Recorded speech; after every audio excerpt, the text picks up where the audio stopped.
Hello everyone, welcome back to VRR tutorials. నేను కృష్ణారెడ్డి. ఈ వీడియోలో మనం ప్రతిరోజు మన డే టు డే లైఫ్లో తెలుగులో చాలా ఎక్కువగా మాట్లాడుకునే కొన్ని వాక్యాలను తీసుకుని వాటిని హిందీలో ఎలా చెప్పాలి అనేది నేర్చుకోబోతున్నాం. స్టార్ట్ చేద్దాం. మరి ముందుగా చూడండి, జరుపుకో, సెలబ్రేట్ చేసుకో అంటే ఏదైనా పండగ జరుపుకో, లేకపోతే పుట్టినరోజు జరుపుకో. ఇలాంటి సందర్భాల్లో మనం జరుపుకో అంటాం. ఇది ఫిజికల్గా జరపడం కాదండి, గుర్తుపెట్టుకోండి. ఫిజికల్గా జరపడం కాదు, ఇది ఏదైనా సెలబ్రేట్ చేసుకోవడం అనమాట, పండగ చేసుకోవడం. ఓకే, అలా జరుపుకో అని చెప్పాలనుకున్నప్పుడు హిందీలో మనావో అంటాం.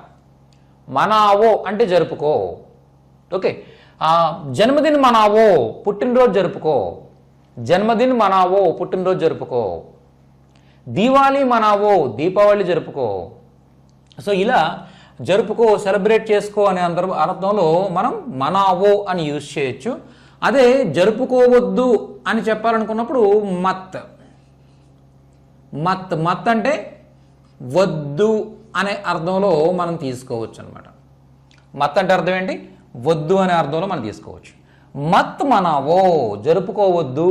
మనావో జరుపుకో, మత్ మనావో జరుపుకోవద్దు. అర్థమైంది కదా, చాలా చాలా ఈజీ. ఓకే, అలాగే నా అనేది కూడా యూజ్ చేస్తూ ఉంటాం. చూడండి, నా అంటే అర్థం ఏంటంటే చెయ్యొచ్చు కదా, ఏదైనా ఒకటి పని చెయ్యొచ్చు కదా అనే అర్థంలో మనం మన కదా యూజ్ చేస్తాం, నా యూజ్ చేస్తాం అనమాట. మనావోనా, జరుపుకోవచ్చు కదా. మనావోనా, జరుపుకోవచ్చు కదా. మనావో జరుపుకో, మత్ మనావో జరుపుకోవద్దు. మనావోనా, జరుపుకోవచ్చు కదా. అర్థమైందా? చాలా చాలా ఈజీ. చూడండి నెక్స్ట్, తిరగడం. ఘూమో, ఘూమో అంటాం అనమాట. ఘూమో అంటే తిరుగు. ఇద్దరు ఉదరు ఘూమో, అటు అటు ఇటు తిరుగు. పార్క్ మే ఘూమో, పార్క్లో తిరుగు. ఓకే, అలాగే ఘూమో మత్, తిరగొద్దు. ఇద్దరు ఉదరు ఘూమో మత్, ఇటు అటు తిరగొద్దు. ఘూమోనా, తిరగొచ్చు కదా. పార్క్ మే ఘూమోనా, పార్క్లో తిరగొచ్చు కదా. అర్థమైందా మీకు? సో అలా తిరగడాన్ని ఏమంటాం మనం? ఘూమో. ఘూమో అంటే తిరుగు. నెక్స్ట్ గెలువు. గెలువు, విన్, గెలువు. గెలువు అని చెప్పడానికి జీతో. జీత్నా అంటే గెలవడం, జీతో గెలువు. గెలువు గెలువు. ఓకే, ఇస్ మ్యాచ్ మే జీతో, ఈ మ్యాచ్లో గెలువు. ఇస్ ముకాబలే మే జీతో, ఈ పోటీలో గెలువు. ఓకే, ముజ్బర్ జీతో, నా పైన గెలువు, నా పైన గెలువు. సో ఇలా జీత్నా అంటే గెలవడం, జీతో గెలువు, గెలువు అని చెప్తాం అనమాట, గెలువు. అలాగే ఒక చిన్న అనౌన్స్మెంట్, ప్రతి నెల 25వ తారీఖు అలాగే 5వ తారీఖున ఆన్లైన్ క్లాసెస్ కోసం ఫ్రెష్ బ్యాచెస్ స్టార్ట్ అవుతున్నాయి. మీరు ప్రపంచంలో ఎక్కడున్నా కూడా మీ ఫోన్ ద్వారా, మీ మొబైల్ ద్వారా చక్కగా క్లాసెస్ అటెండ్ అవ్వచ్చు. ఇప్పటికే గత 8 సంవత్సరాలుగా కొన్ని వేల మందికి మేము హిందీ టీచ్ చేసిన ఎక్స్పీరియన్స్ మాకుంది. వాళ్ళందరూ కూడా చక్కగా నార్త్ ఇండియాలో వాళ్ళ జాబ్స్ అండ్ వాళ్ళ బిజినెసెస్ హిందీలో మాట్లాడుతూ చేసుకోగలుగుతున్నారు.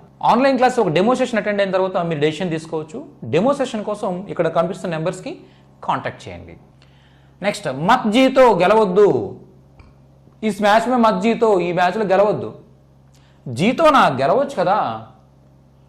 ఏక్ బార్తో జీతోనా, ఒక్కసారైనా గెలవచ్చు కదా. కమ్సే కమ్ ఏక్ బార్ జీతోనా, ఒక్కసారి, కనీసం ఒక్కసారి గెలవచ్చు కదా. అలాంటి అర్థం వస్తుంది. నెక్స్ట్, ఓడిపో. ఓడిపో. ఓడిపో అంటే హారో. హారో, హార్నా అంటే ఓడిపోవడం. హారో, ఓడిపో. హారో, ఓడిపో.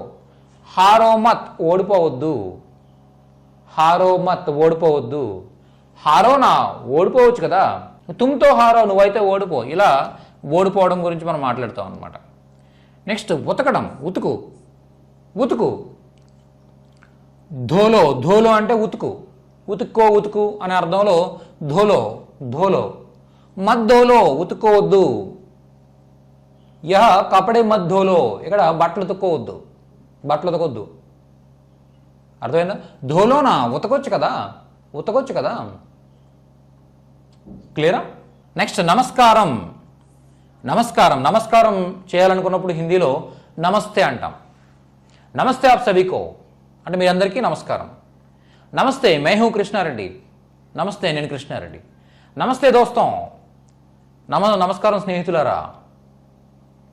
ఓకే, సో ఇలా నమస్తే అంటే నమస్తే, నమస్కారం అని అర్థం అనమాట.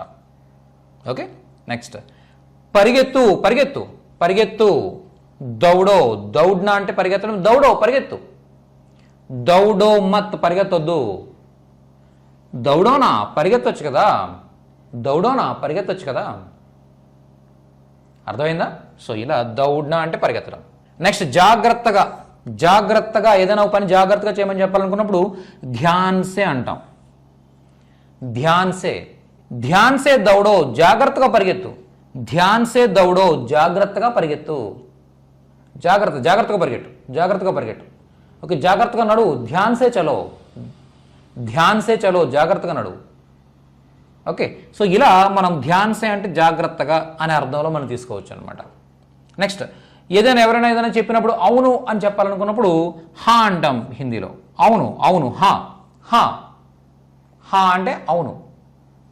అలాగే కాదు అని చెప్పాలనుకున్నప్పుడు నహి, కాదు, నహి, కాదు, నహి.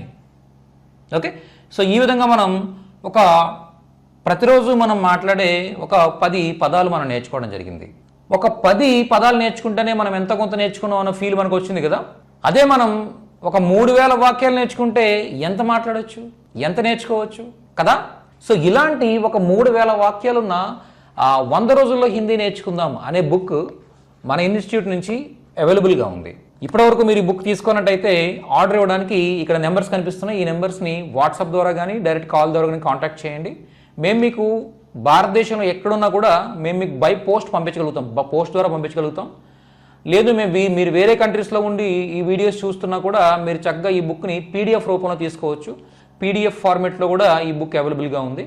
సో ప్రతిరోజు ఒక 30 సెంటెన్సెస్ నేర్చుకునే విధంగా డే 1, డే 2, డే 3, డే 4 అని అలా 100 డేస్ వరకు కూడా మీరు ప్రతిరోజు ఒక 30 సెంటెన్సెస్ ఇలాంటి సెంటెన్సెస్ నేర్చుకుంటూ వీటిని డే టు డే లైఫ్లో మీరు యూస్ చేస్తూ హిందీ చాలా చక్కగా నేర్చుకోవచ్చు అనమాట. సో బుక్ ఆర్డర్ ఇవ్వడానికి ఈ నెంబర్స్ని కాంటాక్ట్ చేయండి. ఒకవేళ మీకు హిందీ చదవడం రాకపోయినా కూడా ఈ బుక్లో హిందీ పదాన్ని, ప్రతి పదాన్ని కూడా తెలుగులో ఎలా పలకాలో ఇవ్వడం జరిగింది. అలాగే మీకు ఇంగ్లీష్ ద్వారా హిందీ నేర్చుకోవాలనుకున్నా కూడా ఈ బుక్ చాలా బాగా ఉపయోగపడుతుంది. ఎందుకంటే ప్రతి హిందీ సెంటెన్స్ క్రింద ఇంగ్లీష్ ట్రాన్స్లేషన్ అలాగే ప్రొనౌన్సియేషన్ ఎలా ప్రొనౌన్స్ చేయాలో హిందీని కూడా ఇంగ్లీష్లో ఇవ్వడం జరిగింది అనమాట. దానివల్ల ఎవరికైనా కూడా ఈ బుక్ చాలా చక్కగా ఉపయోగపడుతుంది హిందీ నేర్చుకోవడానికి.